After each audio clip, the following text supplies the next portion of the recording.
ஒரே சாஃப்ட்வேர் அப்ளிகேஷனில் நம்ம 2 டேட்டாபேஸ் யூஸ் பண்ண முடியுமா? அது டிஃப்ரெண்ட் டேட்டாபேஸ். இந்த டேட்டாபேஸ் அப்படிங்கிறது நான் வந்து லைக் ஒரு ஆரக்கிள், மாங்கோடிபி அல்லது போஸ்ட்கிரஸ் எஸ்கியூஎல் வித் ஆரக்கிள் இந்த மாதிரி ஒரே அப்ளிகேஷனுக்கு ஒரே வெப் அப்ளிகேஷனில் இந்த மாதிரி 2 டேட்டாபேஸ் யூஸ் பண்ண முடியுமா அப்படிங்கிறது தான் இந்த வீடியோட டாபிக் ஆக்சுவலாக. ஸோ இதுக்கான ஆன்சர் வந்து பார்த்தீங்க அப்படின்னா கண்டிப்பாக எஸ் ஆக்சுவலாக.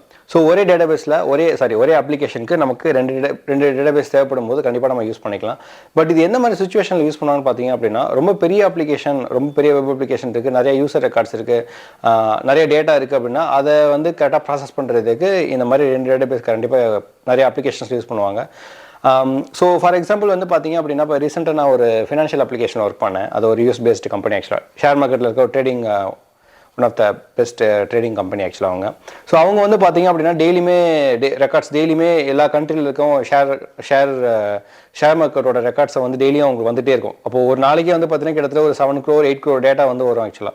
ஸோ அது ஒவ்வொரு நாளைக்கும் ஒவ்வொரு கம்பெனிலையும் வேர்ல்டில் இருக்க எல்லா கண்ட்ரியில் இருக்க எல்லா கம்பெனி டேட்டாவும் வந்துகிட்டே இருக்கும். அது அவங்க ஒரு வெண்டார் வச்சிருப்பாங்க. அந்த வெண்டார் வந்து அவங்க டெய்லி வாங்குவாங்க. டெய்லியும் அந்த வெண்டார் வந்து இவங்களுக்கு கொடுப்பாங்க. கிட்டத்தட்ட ஒரு 8 வெண்டார்ஸ் வந்து அவங்களுக்கு டெய்லியும் டேட்டா கொடுப்பாங்க. அந்த டேட்டா வந்து அவங்க என்ன பண்ணுவாங்கன்னா அவங்க ரிசீவ் பண்ணும்போது ஒரு ஆர்க்கில் ஸ்டோர் பண்ணிப்பாங்க.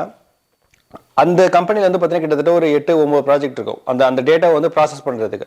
ஸோ ஒவ்வொரு ப்ராஜெக்ட்டும் வந்து பார்த்தீங்க அப்படின்னா ஒரு டேட்டாபேஸ் யூஸ் பண்ணுவாங்க. ஸோ இந்த சினாரியில் வந்து பார்த்தீங்கன்னா ஒரே கம்பெனியில் ஒரு மெயின் டேட்டாபேஸ் வச்சுட்டு அது கீழே வந்து பார்த்தீங்க அப்படின்னா அந்த டேட்டாவை மேனிபுலேட் பண்ணுறதுக்கு ஒவ்வொரு ப்ராஜெக்ட்டில் ஒரு டேட்டாபேஸ் வச்சிருப்பாங்க.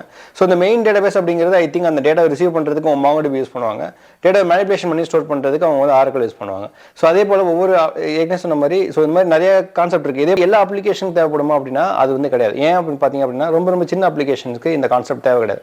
ரொம்ப பெரிய அப்ளிகேஷனுக்கு இந்த கான்செப்ட் யூஸ் பண்ணிக்கலாம். சின்ன அப்ளிகேஷன் லைக் நீங்கள் டேட்டா ஸ்டோர் பண்ண போகிறீங்க, அந்த டேட்டா வந்து ஷோ பண்ண போகிறீங்க அப்படின்னா அந்த டைமில் இவ்வளோ பெரிய காம்ப்ளிகேட்டட் ஸ்ட்ரக்சருக்குள்ளே போக வேண்டிய அவசியம் கிடையாது. ஒன்லி ரொம்ப பெரிய அப்ளிகேஷன் நம்ம நிறைய டேட்டா யூஸ் பண்ண போகிறீங்க, நிறைய டேட்டாவை மேனிபுலேட் பண்ணிவிட்டு நிறைய இடத்துல டிஃப்ரெண்ட் இடத்துல நாங்கள் ஷேர் பண்ணுவோம் அப்படின்னா that time you can go with this different database. But சின்ன அப்ளிகேஷன்ஸ்க்கு நீங்கள் ஒரே டேட்டாபேஸ் யூஸ் பண்ணால் போதும், மல்டிபிள் டேட்டாபேஸ் கிரியேட் பண்ணுங்கன்னு அவசியம் கிடையாது.